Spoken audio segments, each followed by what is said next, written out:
Good morning, everyone. Hello. I hope you're doing well. This is your second day of your conference. You've already had one talk this morning.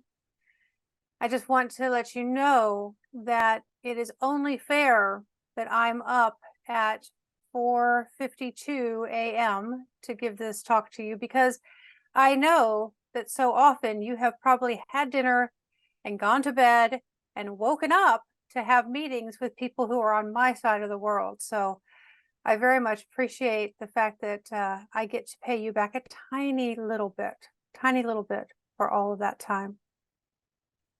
So let me tell you where we're going in this keynote and how it's going to work. I'm going to be laying out the big context that we're working in. And so there are going to be times that we zoom way out to capture that big context, to see it and to work with it.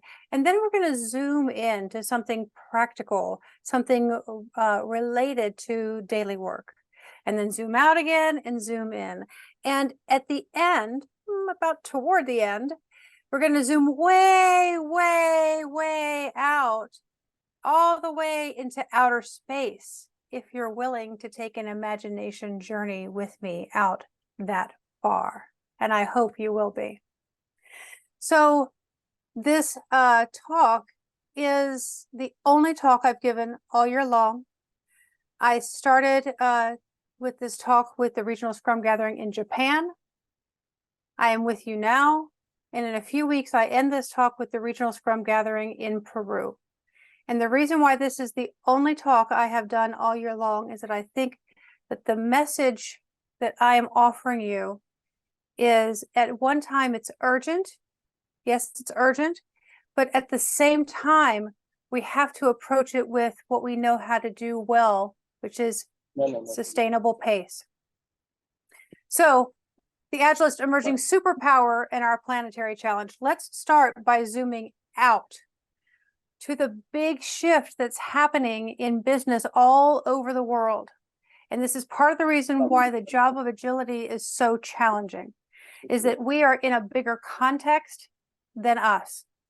We are in this huge shift, as you well know, as you feel on a daily basis, from this idea that machines are organizations and organizations are machines, to just the dawning realization, the beginning of this realization that organizations are complex and they're much more like rainforests, like ecosystems. Now, the notion of managing a rainforest or controlling a rainforest or leading a rainforest is absolutely ridiculous. However, rainforests left to their own devices are incredibly thriving ecosystems that can adapt to most challenges. And so it is absolutely possible to thrive even in conditions that are constantly changing. So I'm taking you to this big context to begin with, so that we can set ourselves into what's happening in the world today. Because what's happening in the world today is that we are in what people call the Great Acceleration. And you can probably feel it yourself. Think about the pace of everything. Think about our usage of things, like our usage of power has gone way up. Our CO2 emissions have gone way up. Our use of exponential technology is coming online now and about to go way up. And you can feel this ramp up in your own system. I know I can. One of the things that's also going way up is change, because the nature of change itself has changed. I think this is something that, if we recognize this, it can be a really important ally for us. But we first have to recognize it. And here's the pieces that I think are important to recognize. There are three of them. That change itself is now perpetual, pervasive, and exponential. And this is new. Change being perpetual means that it occurs all the time, one change after the other, one change coming before the last change has finished. And we all know what this feels like because we've been living it and it's been getting more and more evident to us. There used to be a time, I have to tell you, it was true. There used to be a time where you would go through a large change in an organization, for example, and then there'd be a relative period of stability, and then another large change and stability. And in that period of stability, people's nervous systems could relax. They knew how to get their work done. Things were relatively clear and clean, and they didn't have to worry about a completely unexpected change changing everything. That is what used to happen as short as 15 years ago.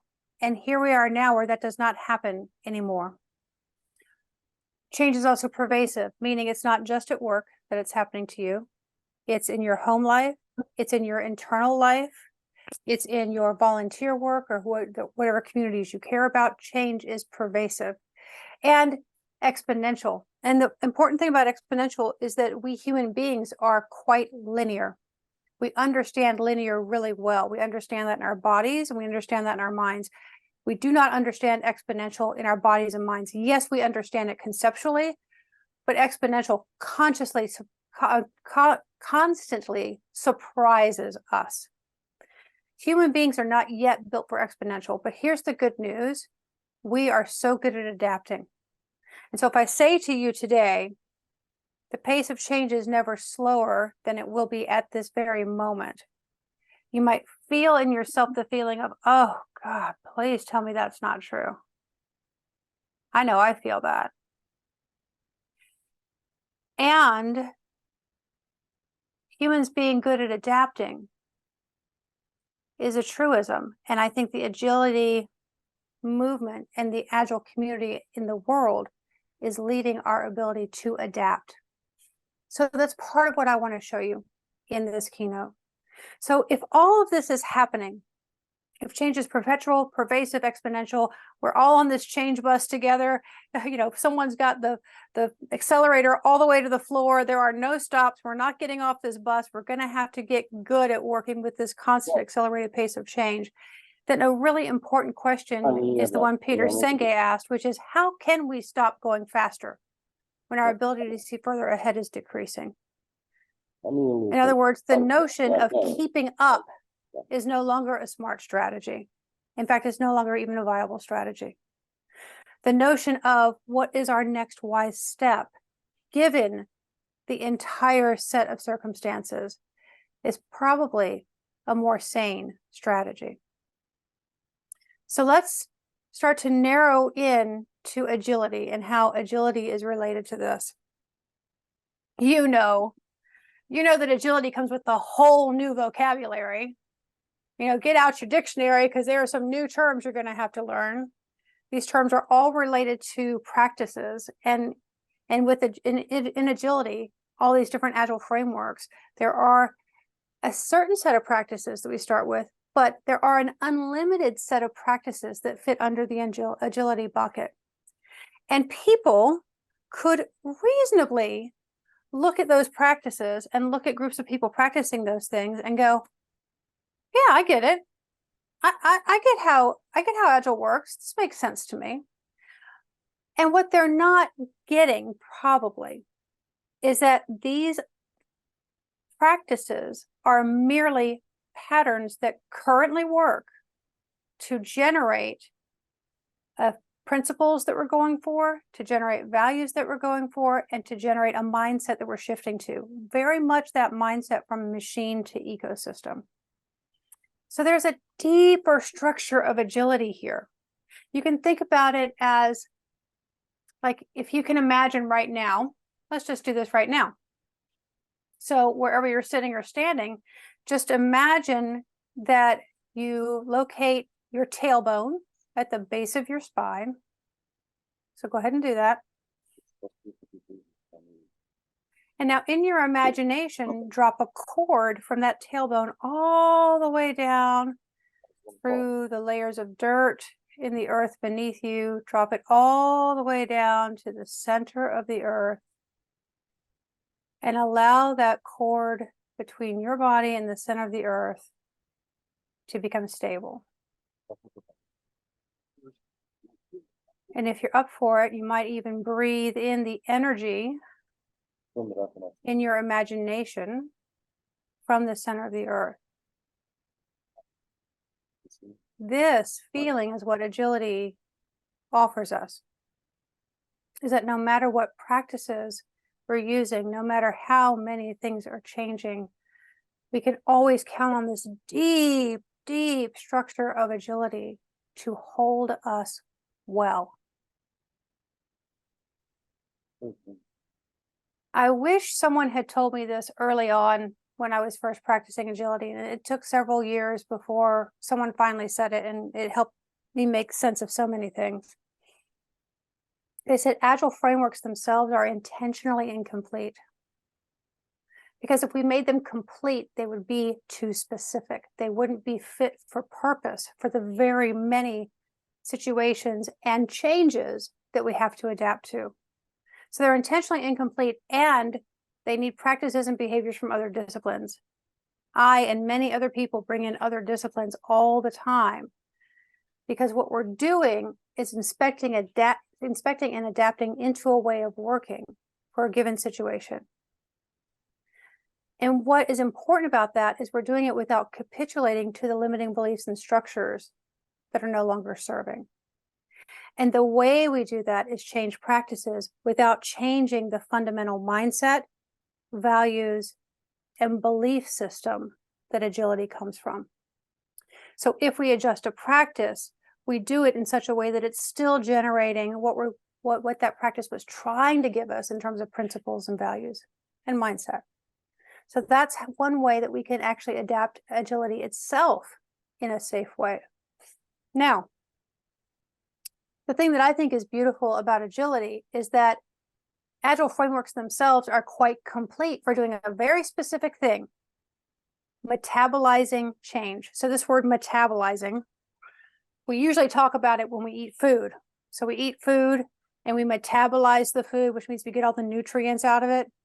So that's the metaphor I'm bringing here, is the idea, just the same way that we metabolize food, and that turns into energy for our bodies and energy for our minds to do things. We Agilists can use the Agile frameworks because they're quite complete for metabolizing change again and again and again and again. Okay, now we're back to that idea that we're all on this change bus together and we're not going to have a chance to get off. And so we better get good at working with the changes that come, whether or not we want them. So let me now be incredibly specific about how one Agile framework is complete for metabolizing change. First, let me lay out the 5 ways that agility makes it safe to change.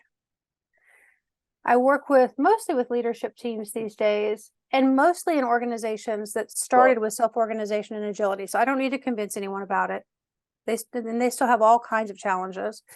But one of the things that I encounter when I talk with people who have not experienced agility working well, or leaders who only have it as a concept in their mind, is they get afraid of certain things. They say, how can we make progress when you Agile people let everything change? Well, the way we do it is we regularly deliver business value, so you never lose process. How can we make adjustments? Fast feedback loops help us make adjustments. So these are the objections and also the safety that agility gives us to address those objections. Here's another one. We inspect and adapt to amplify the good and correct the bad. We have a built-in cadence in these Agile frameworks to pause, reconsider, and bring in change, explicitly bring in change, so it doesn't have to just create chaos every time it comes. And then, of course, in these Agile frameworks and in the agility mindset itself, we have the idea of plan again, plan again, plan again to deliver a more on-target customer impact. So these are the 5 ways that I think agility makes it safe to change. And I bet in your own practice, you can think of several more ways that agility makes it safe to change. So now we're going to go to kind of Scrum 101 here for a little while, because I just want to show it to you. I think what we're suffering from in the worldwide practice of Agile is that we have many practitioners who've never seen it actually work well.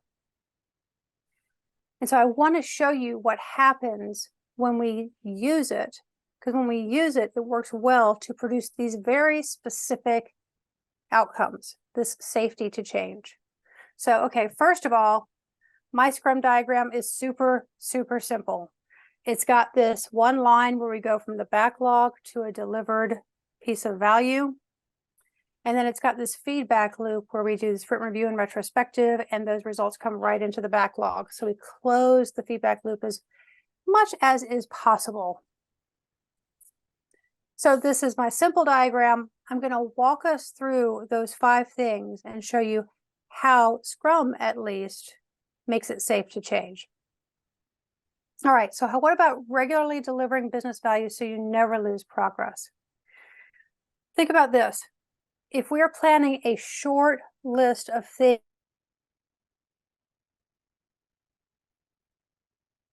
we have the high probability of actually delivering those things and getting them done and getting them completely done. So in other words, it's like putting money in the bank, right? We have a delivered piece, a functional piece by itself of something that someone wants and they can use. So that's how we never lose progress. What about adjusting while it's cheap? Well, it has to do with these feedback loops. We have a daily stand-up where we adjust how the team is working toward the sprint goal. We have the sprint review where we adjust how the product is working. And we have the retrospective where we adjust how the team itself is working and what requests the team has of the outer organization so that it can deliver what it's been asked to deliver. And those things come right back into the backlog for next time. So it's not like some, fantasy idea that will never come true. Concrete things from these feedback loops come back into the backlog and come into the next sprint if we need them to. That's adjusting while it's cheap. Amplifying the good and correcting the bad. Because we are delivering an actual piece of value, a thing that people can interact with, and they interact with that in the sprint review, then we have the chance for this amazing conversation to happen where people say, oh my gosh, now I'm seeing how that works. So now I'm seeing that we really need to, do this piece more. And I didn't realize that we were going to have this unintended consequence. So we need to fix this unintended consequence. I think one of the things that we're not doing enough in the Agile community is building in ways to monitor the impact of what we actually put out there in the world. Because there are always unintended consequences, always. And if we can trap those unintended consequences early enough, we can correct them before they turn into a difficult and potentially, in many cases, damaging situation for people. So that's the idea of amplifying the good and correcting the bad. And of course, whatever we learn in the sprint review about the product goes right back into the backlog. If we've discovered something as bad unintended consequence we need to fix, we can fix it right away. A built-in cadence to pause, reconsider, and bring in change. Because change is happening to that backlog all the time. Changes are coming in. They're getting trapped in that overall backlog. They're getting prioritized according to business value. And we can bring into the very next sprint something that has a really important change that maybe even rocks our product completely. We can bring it in because we have the ability to shift, because we are delivering value. Now, the more on target customer impact is very similar.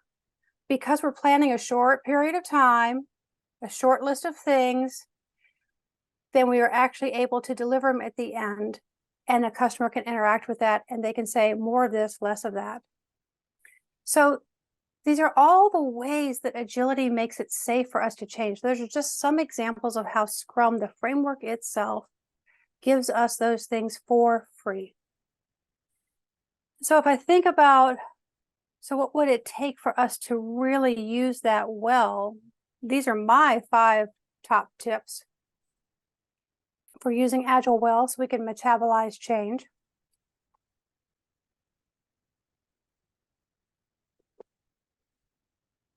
So I imagine that these are not necessarily a huge surprise to most of you, or maybe any of you.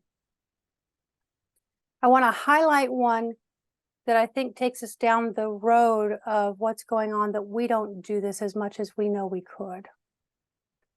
So the one I want to highlight is be courageous when inspecting and adapting. Hide nothing. Hide nothing. So, you know, our habits of hiding run very, very deep in organizations. And one of the things that we're asked to do is bring on this core Scrum value of courage so that we can look at things as they are. We can look at ourselves as we are. We can look at the world as it is. We can look at our product as it is. So when we have that information available, we can self-organize better to move to a more healthy state. So you might be sitting there thinking, yeah, okay, Lisa, but what about this impediment? And what about that impediment? And what about the other impediment? And I get it. There's lots of reasons why people have not experienced the simplicity and the power of these Agile frameworks as they're just given to us. And Ken Schwaber himself said it ages ago. He said, so here's the problem. Scrum is going to reveal all these troubles to you again and again and again. It's going to throw them up in your face. It's going to make it uncomfortable. And the simple way I say that is that the only thing agility is guaranteed to deliver 100% of the time is, you got it right, impediments. That's what agility is guaranteed to deliver 100% of the time. So if impediments are occurring, then congratulations, things are working just fine. Things are working just fine. I know it might not feel fine, but they're working just fine. Agility is working as expected. In this book, Sooner, Safer, Happier, I like what Jonathan Smart said. He said, impediments are not in the path, they are the path. Because an impediment is simply something that's showing us a way in which the organization is not fit for the outcome it wants. An organization is not fit for the outcome it wants. And so we know how to do things like show the organization where the bottlenecks are, show the places where the slowdown occurs, show the places where there's confusion and silos and dependencies that are hard that we need to break. We know how to do these things. We know how to work these impediments. Okay.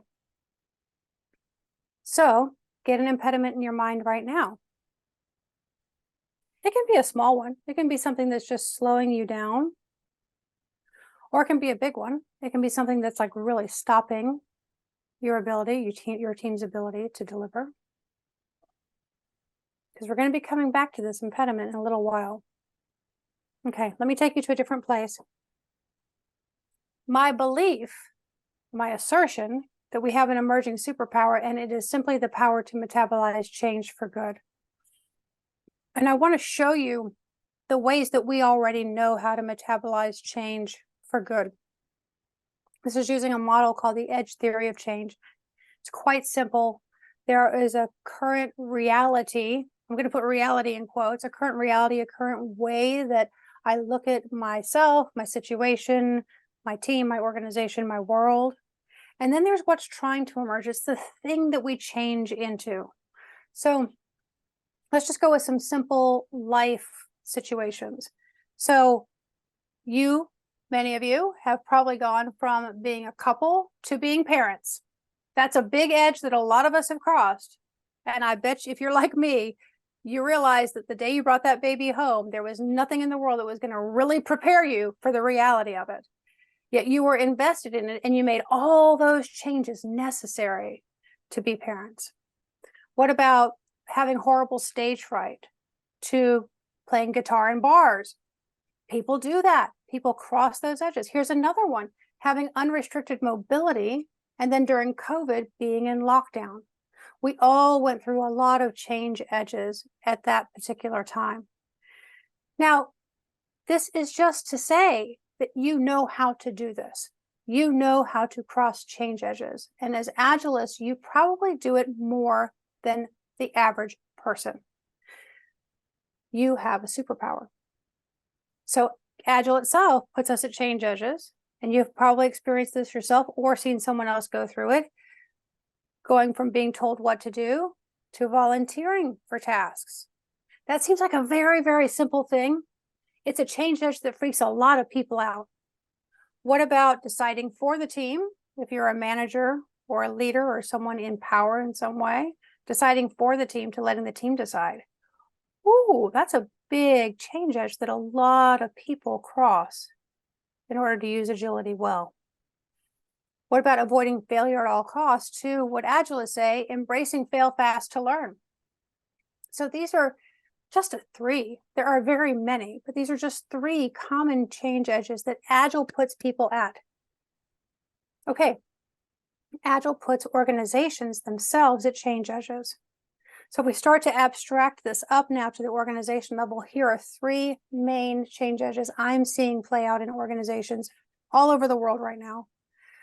One of them is moving from these inflexible plans that resist change, don't have a delivery until the end, to what we've just been talking about, these flexible plans that welcome change.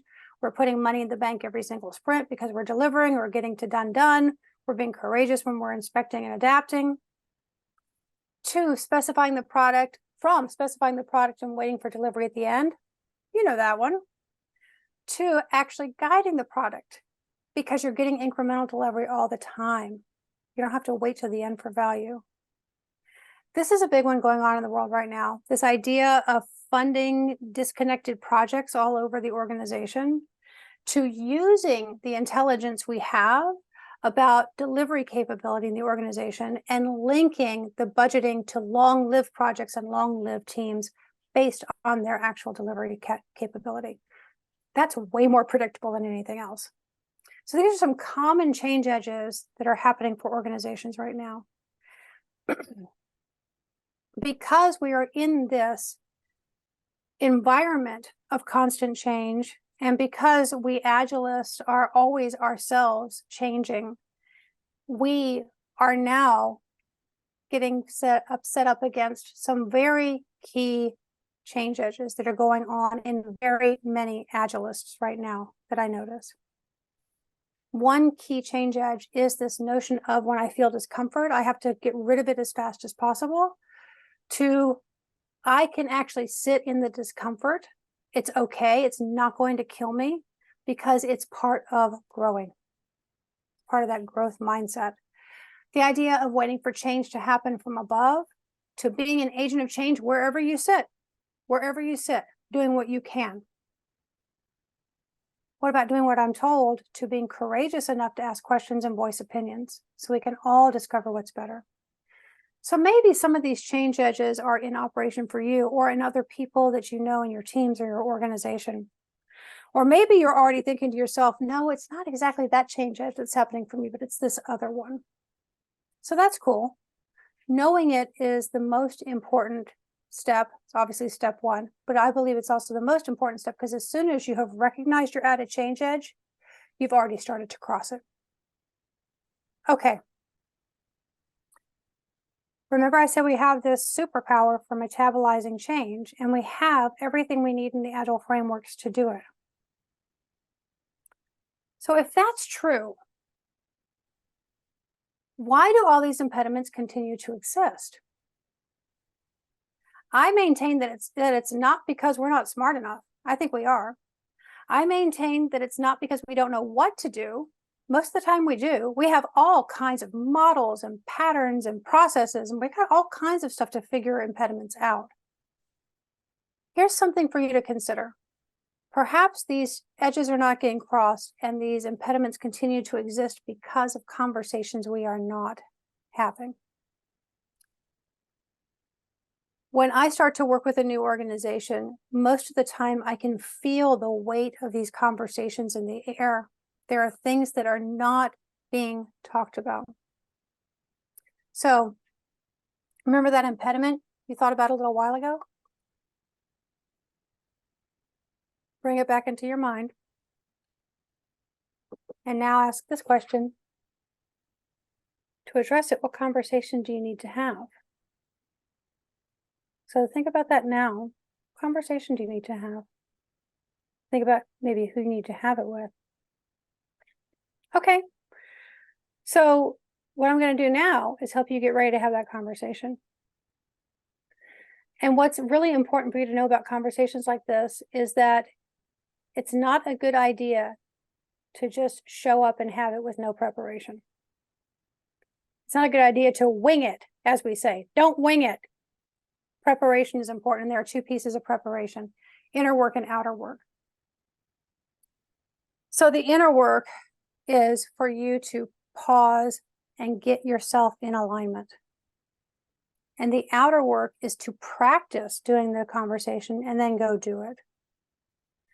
So I'm going to give you a guide now for doing the inner work and the outer work. And so this is going to be a lot of text on a slide. This is good for you to take a picture of and use as a workbook later. Because here is the series of questions that I find useful to ask myself when I'm doing this inner work before having one of these courageous conversations. What is my intention? What's my true intention in having this conversation? And I need to keep asking that question till I get down to the most essential intention, because initially, my intention for having one of these conversations is usually to prove someone how I'm right and they're wrong. Well, you all know how that conversation is going to go, don't you? It's just going to set up an argument, and you are very unlikely to win it. But if you start to ask the question again, okay, what's the intention underneath that? And then you start to ask the question, what's the positive difference that can happen if this goes well? And how much better could it get if this impediment's alleviated? Then you can say, okay, my real intention dropping under all of that is that I want to help foster whatever it is. I want to help create whatever it is. When words like foster, create, emerge, support come up, then you're probably getting close to a genuine essence intention.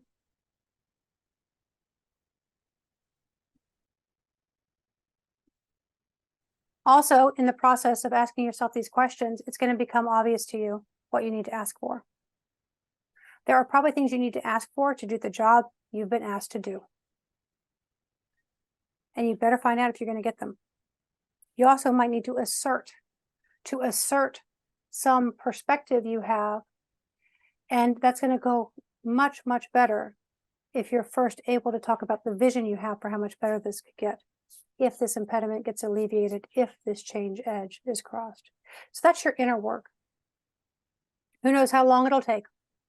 If you're not too emotionally wrapped up in the situation, it might take, a few minutes or an hour. If you're emotionally wrapped up in the situation, you've got to clear all that emotion off of you. It could take days or weeks.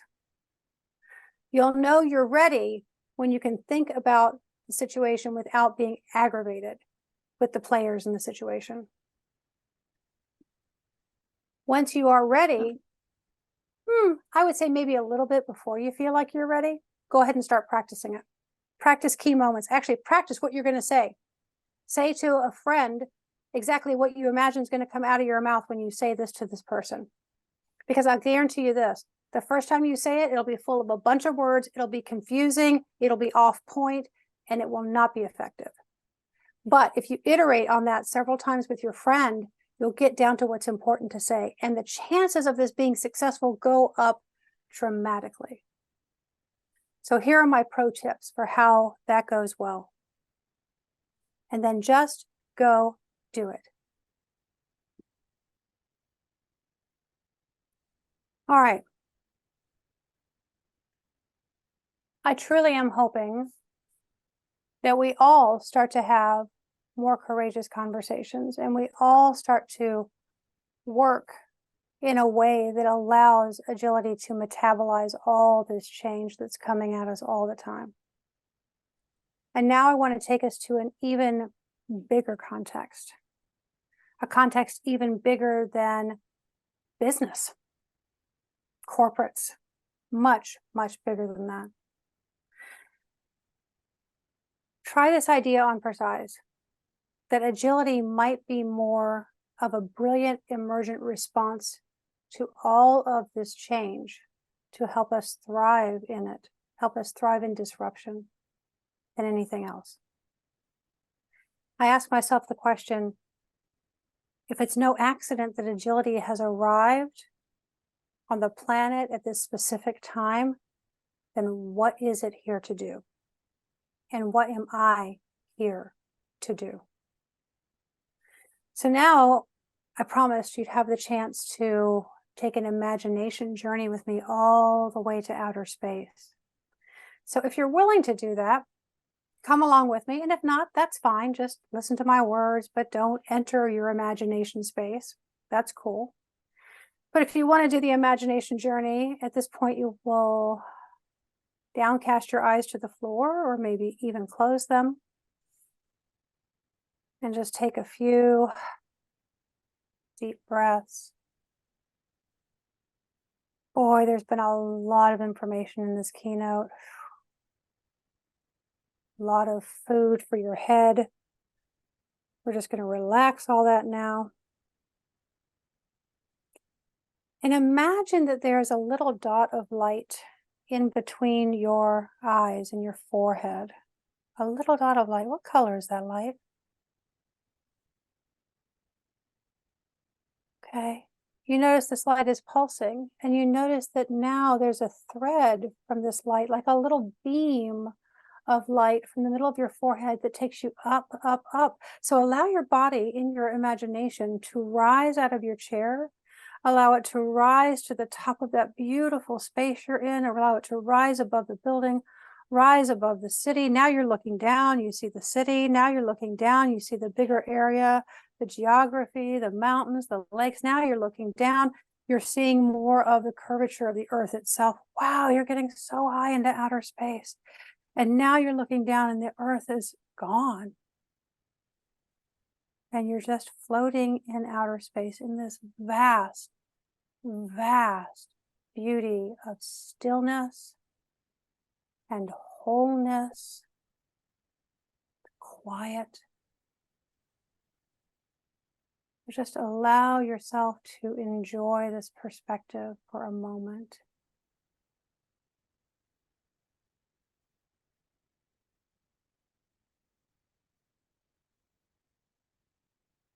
And now you notice out of the corner of your eye that Earth is rising like the moon rises when you're on the Earth, but you're in outer space now and it's Earth that is rising. So allow yourself to notice and to witness this little blue-green ball with the white clouds wisping around it. And notice that it's one thing. Take the last few deep breaths out here in the vastness and the wholeness of outer space. Now, very gently, you're going to follow that beam of light back down. You're going to start going back down toward that blue-green ball, toward the earth. Eventually, you will start to see a landmass. You'll start to get closer and you'll see mountains and rivers. You'll start to get closer and you'll see the outlines of lights and cities, and you'll come into the town and into the building and eventually land in your chair. And when you're ready, open your eyes gently, gently, gently. And notice that Earth has risen on the screen.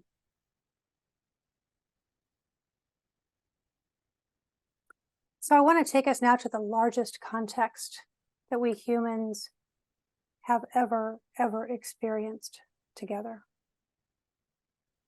And to do that, I'm entering us into some tender territory. To do that, I want to share with you some lines from a poem called Hieroglyphic Stairway. It's 3:23 a.m. and I'm awake because my great-great-grandchildren won't let me sleep. My great-great-grandchildren ask in dreams, what did you do when the planet was plundered? What did you do while the earth was unraveling? Surely you did something when the seasons started failing? As all the birds, reptiles, mammals were dying? Did you fill the streets with protest when democracy was stolen? What did you do once you knew? What did you do once you knew?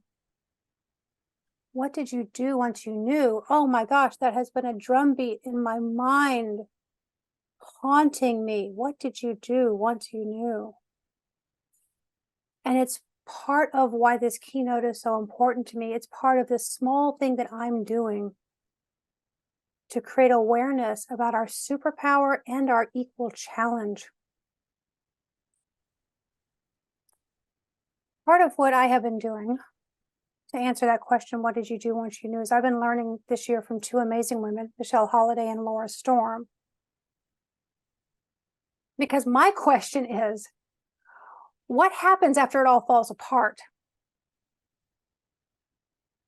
So if you are really, really honest and rigorous with yourself, you cannot escape the near certainty that things are falling apart and things are likely to keep falling apart. So I know that I'm not ready as a leader to be on the other side of that, but some people are. And so I've been learning from them. So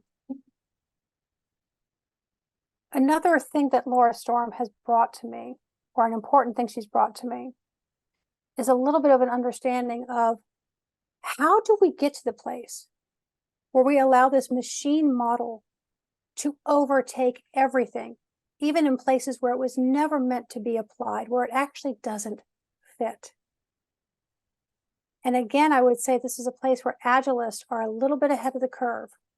Because Laura Storm says, so look, there are 4 splits that happened quite a while ago, actually just prior to the rise of the Industrial Revolution.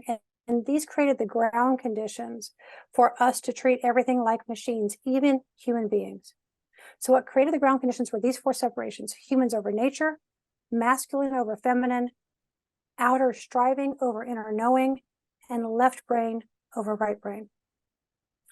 And her thesis is that whatever we do, if we could start to knit these back together, we will create something that honors the wholeness of life, the ability for us as human beings to thrive, and we will take an important step forward in coming back to human beings being part of nature.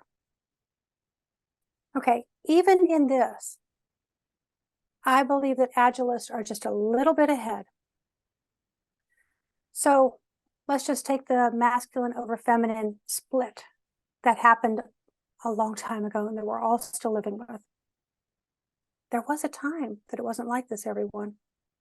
This masculine-feminine split happened just a short while ago if you think about how long human beings have been here. Okay, so we have these buckets of qualities, masculine and feminine. Doesn't have to do with what kind of body you're in. Doesn't have to do with whether you identify yourself as male or female, or if you are a man or a woman. All of us can inhabit all of these qualities if we so choose. And I think that Agilists do. So for example, we are definitely goal-oriented in the masculine bucket. But the ways that we achieve our goals are through collaboration, interdependence, and a bias for flow from the feminine bucket. So I think even in this small way, we Agilists are starting to heal this one of the 4 divides. And I think there are other examples too. This is just the one that's most readily available in my mind. So you might not think that we're all that advanced. And I get it. We're not perfect, for sure. We have a long way to go. There are many ways that we fall short of our aspirations. But I've got to tell you, the more I do work in other communities outside of Agile and outside of corporate, I see that we have things that we know how to do. We have ways we know how to be that are incredibly important for the big, big context we find ourselves in now, the context that is much bigger than business. Okay. Let me give you some places to go. Because a worldwide movement of Agilists has already started. Agilists are applying the frameworks and the beliefs and the principles and values of agility to all kinds of planetary challenges. And this magazine was just published last week. It's online. You can get it with that QR code or that bit.ly link. It is full of stories, of real stories of how Agilists are doing that. This magazine is going to come out a couple times a year from now forward. There's also a global community already set up called Agility Impact. It's another place where stories are collected, but there's also a weekly meetup. If you're sitting there saying to yourself, oh my gosh, I want to do something, I know I have to do something, I need to attending that meetup, start getting involved in that community, contact the organizer of that meetup. The other thing I'll offer you is something that I just am starting actually right now. There is a program called The Week that Frederick Laloux of Reinventing Organizations fame created with his wife, Helen. And it is a series of 3 meetings that you have in a week. And as a group, you watch a 60-minute video and then have a conversation about it afterwards. And it takes you squarely into exactly what situation we're in. And by the end of it, as a community, we can come out and make action that matters. We can apply agility to things that actually matter, really matter. So right now, that event is full, but add yourself to the wait list if you want to know about future ones. And it is free for anyone to host the week. So if you go to theweek.oo, just look them up on the internet, you can host a session with your colleagues, with your friends, with your family right now. So I will leave you with our beautiful, beautiful pale dot. This pale dot in the middle of the cosmos that we rely on, that we are all on, the one context we all share. And if we as Agilists have these superpowers to metabolize change, if we as Agilists have a worldwide community that already knows how to be in contact with each other and how to experiment and learn and share with each other, then that makes each of us very, very precious, important, and powerful. And so in that same vein, I have this very genuine question for you to take into your heart over the next few days. And it's simply this: what are you applying Agile to that is worthy of you?